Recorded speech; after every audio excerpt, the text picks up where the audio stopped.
อย่างหน่อยอย่างหน่อยเขาก็ยังกันนะ มีเวลาออกไปคุยกับน้อง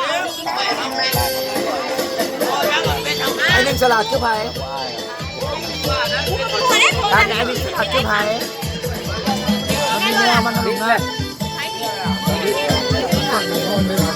เขาบอกเขากินเนี่ย3 คนมาในห้องบน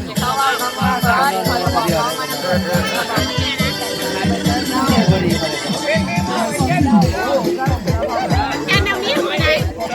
ปักจันผมนี่คือพอเลย แต่เขาเนี่ยเขาพูดเอามองมัน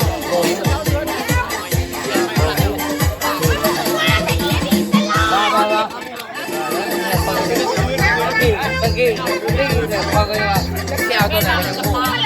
งมีเนาะพวกกันยังมีด้วยจ้ะ